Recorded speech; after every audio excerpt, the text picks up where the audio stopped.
The Bermuda Triangle is a section of the Atlantic Ocean roughly bounded by Miami, Bermuda, and Puerto Rico, where dozens of ships and airplanes have disappeared over the centuries.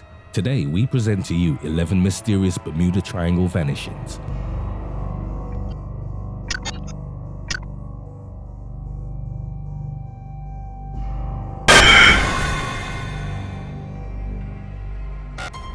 Number 11.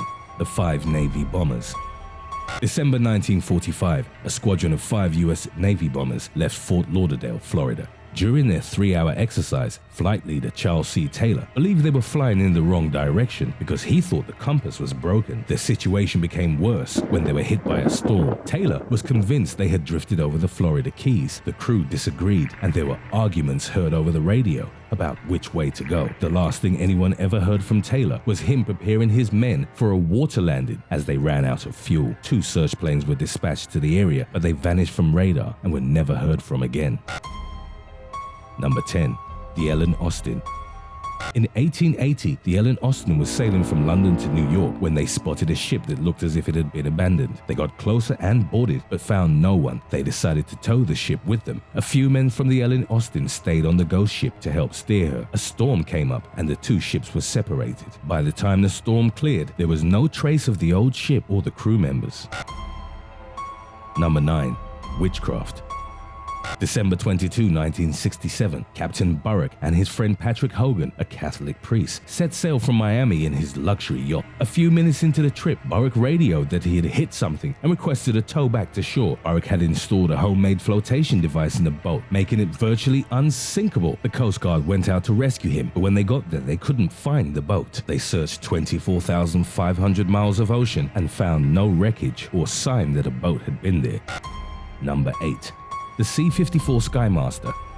July 3, 1947, a C-54 Skymaster took off from Bermuda carrying Major Ralph Ward and 5 others. They immediately went off course, but neither the pilot nor the navigator were aware of this. They flew far south of their intended destination. They changed course and headed north and then southwest, right into the eye of a massive storm. The ground operator received a faint SOS call, but they were so garbled that it couldn't be understood and was ignored. Debris was later found floating 200 miles away from the last transmission, which indicated the plane had hit the water at such a speed that it disintegrated. But the reason of why they went so far off course and flew into a storm they could have easily avoided remains a mystery.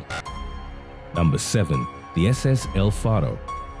The most recent incident in the Bermuda Triangle occurred on October 1, 2015. The container ship SS El-Faro was headed for Puerto Rico from Jacksonville, Florida, with 33 men on board. The captain knew that Hurricane Joaquin was in their path and charted a course around it, but by the next day the storm had changed direction and was circling the ship. The ship was slammed with 90-mile-per-hour winds and 40-foot waves. The mainland lost contact with the ship, and the search party found the ship weeks later in one piece, 15,000 feet below the surface. But none of the 33 crew members were ever found.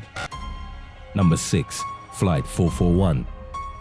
1954, a U.S. military plane flying naval officers and their families from Maryland to the Azores vanished. No calls were made to the mainland. None of the 42 passengers were ever found, and there was no debris in the water. The investigator stated that it was possible there was a structural failure due to the weather, but the possibility was remote. Number 5. Christopher Columbus. The first European to cross the Bermuda Triangle was Christopher Columbus during his famous voyage to the New World in 1492. During Columbus's first trip, he allegedly saw a great fire crash into the sea and a strange light in the area a few weeks later. Columbus also reported his compass was malfunctioning, giving strange readings as they sailed through the Triangle region. Fearing that his crew, who wanted to return to Spain, would panic, he kept the anomaly to himself. A few days later, they spotted a strange light rise out of the sea and hover. It was this light that inspired them to continue on their journey. The next day, they discovered the Americas. Number 4.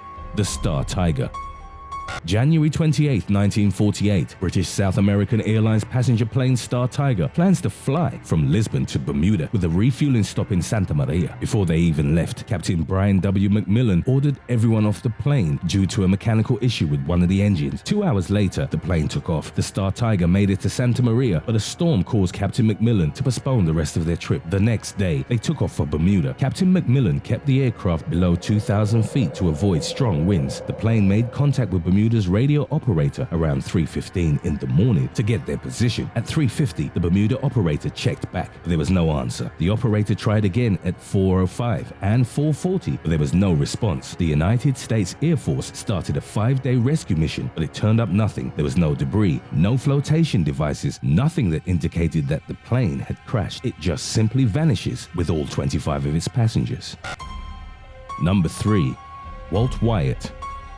Not all people who have harrowing experiences in the Bermuda Triangle vanish. In December 1986, Walt Wyatt set off from Nassau to Miami in his twin-engine Beechcraft. He didn't realize until too late that his compass was broken. He soon ran into some bad weather and was flying blind. The Coast Guard reached out to him and was helping him navigate back to Miami when his plane ran out of fuel. The plane crashed into the ocean. The force of the impact caused Wyatt to hit his head on the dashboard. Wyatt grabbed a life vest and exited the plane, which sunk seconds after he got out. Wyatt knew that if he wasn't found within the hour, the probability of his survival would drop. Because of the storm, the Coast Guard could not find him and gave up. After an hour of floating in the choppy water, Wyatt's life vest deflated. Then he saw the water light up. It was phosphorus in the water being stirred up by the storm, a phenomenon often reported in the Bermuda Triangle. Then he heard the sound of dogs barking. Things got worse as sea leeches began latching onto his legs. Wyatt had given up any hope of anyone finding him and hoped that someone would at least find his body, but even that was unlikely. He placed his ID card in the pocket of the deflated life vest in hopes that it would eventually be found. Sharks began to circle him, attracted by the blood from his head wound, but because of the choppy water, they were unable to hone in on him. The next morning, Wyatt heard a plane flying above him. He waved his life vest. The plane flew back and forth over the area for several minutes. A half hour later, a ship found him and he was rescued.